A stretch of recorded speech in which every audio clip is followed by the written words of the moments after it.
Welcome to Smart School Kids on your favorite school. Welcome to Smart School Infolet. आजच्या व्हिडिओत आपण पाहणार आहोत मराठी महिने व त्या महिन्यात येणारे सण. कारण खरंच मला 12च्या 12 मराठी महिने माहिती आहेत का, आणि त्या 12 महिन्यात कोणकोणते सण येतात तेही माहिती आहे का. मग जर आपल्यालाच माहीत नसतील तर आपण आपल्या मुलांना कसं शिकवणार. सध्या श्रावण महिना सुरू आहे. श्रावण महिन्यात येणारे वेगवेगळे सण सध्या आपण साजरे करत आहोत. तर चला बघूया, आज आपण या व्हिडिओमध्ये त्याविषयीचीच माहिती घेणार आहोत. पहिला महिना आहे चैत्र. चैत्र महिना हा साधारण आपल्या इंग्लिश कॅलेंडरप्रमाणे एप्रिल ते मे मध्ये येतो. या महिन्यात येणारे सण म्हणजे गुढीपाडवा, जो आपला चैत्र महिन्याचा पहिला दिवस असतो. त्यानंतर 9 दिवसांनी येते रामनवमी, हनुमान जयंती. तर असा हा वसंत ऋतूचा महिना. त्यानंतर आहे दुसरा महिना म्हणजे वैशाख, जो इंग्रजी कॅलेंडरप्रमाणे मे ते जूनमध्ये येतो. या महिन्यात अक्षय तृतीया, छत्रपती शिवाजी महाराज जयंती हे 2 सण येतात. नंतर तिसरा महिना आहे ज्येष्ठ. ज्येष्ठ कॅलेंडरप्रमाणे जून ते जुलैमध्ये येतो. यामध्ये बुद्ध पौर्णिमा आणि वटपौर्णिमा हे 2 सण येतात. त्यानंतर चौथा महिना आहे आषाढ, जो कॅलेंडरप्रमाणे जुलै ते ऑगस्टमध्ये येतो आणि यामध्ये असते गुरुपौर्णिमा आणि आषाढी एकादशी, जो पंढरपूरचा सर्वात मोठा महाउत्सव असतो. 5वा महिना आहे आपला सर्वात आवडता श्रावण महिना. पावसाची सुरुवात झालेली असते. छान सर्वकडे गार आणि हिरवगार पसरलेलं असतं. ह्याच महिन्यात सर्व सणांची सुरुवात होते, कारण पेरणी करून शेतकरी बांधवांना बऱ्यापैकी उसंत असते आणि म्हणूनच इथून सणांना सुरुवात होते. कॅलेंडरप्रमाणे ऑगस्ट ते सप्टेंबरमध्ये येतं आणि यामध्ये पहिली असते नागपंचमी, नंतर येते रक्षाबंधन, नारळी पौर्णिमा जी आजच्या दिवशी आहे, नंतर गोकुळाष्टमी, पोळा हे सण येतात.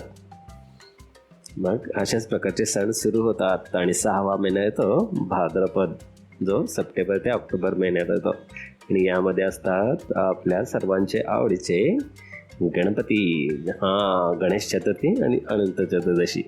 ते हे 2 सण या महिन्यामध्ये येतात. ओके. 7वा महिना आहे अश्विन. अश्विन म्हणजे ऑक्टोबर ते नोव्हेंबरमध्ये येतो, ज्यामध्ये सर्वांच्या आवडीचे गरबा डान्स, बरोबर, नवरात्री, दुर्गापूजन, दसरा, कोजागिरी आणि मग दिवाळीची शेवटची रात्र अमावस्येची, बरोबर. तर हा आहे अश्विन महिना 7. नंतर 8वा महिना येतो कार्तिक, बरोबर, नोव्हेंबर ते डिसेंबरमध्ये हा महिना येतो आणि यामध्ये असतात बळी, प्रतिपदा, भाऊबीज, कार्तिकी एकादशी, तुळशी विवाह, त्रिपुरा पौर्णिमा असे बरेच सण या महिन्यात येतात. या महिन्यात तसं आकाशी निरभ्र असतं, त्यामुळे आपल्याला खूप सारे चांदणेही बघायला मिळतात. तर 9वा महिना आहे मार्गशीर्ष, डिसेंबर ते जानेवारीमध्ये येतं आणि यामध्ये आपल्याला सण असतात मार्गशीर्ष, लक्ष्मीपूजा, देव दिवाळी आणि दत्त जयंती हे सण येतात. 10वा महिना येतो पौष, जो जानेवारी ते फेब्रुवारीमध्ये येतो आणि यामध्ये असते मकर संक्रांती, पौष अमावस्या. त्यानंतर 11वा महिना आहे माघ, जो येतो फेब्रुवारी ते मार्चमध्ये आणि यामध्ये असते महाशिवरात्र आणि गणेश जयंती, बरोबर. यामध्येही गणेश पूजन केलं जातं आणि गणपतीचं आगमन ही काही घरांमध्ये होत असतं. त्यानंतर 12वा महिना आहे शेवटचा फाल्गुन, त्यासाठी येत असते होळी. मार्च ते एप्रिलमध्ये येत असते होळी आणि रंगपंचमी. तर हे असे 12 महिने: चैत्र, वैशाख, ज्येष्ठ, आषाढ, श्रावण, भाद्रपद, अश्विन, कार्तिक, मार्गशीर्ष, पौष, माघ, फाल्गुन. ओके.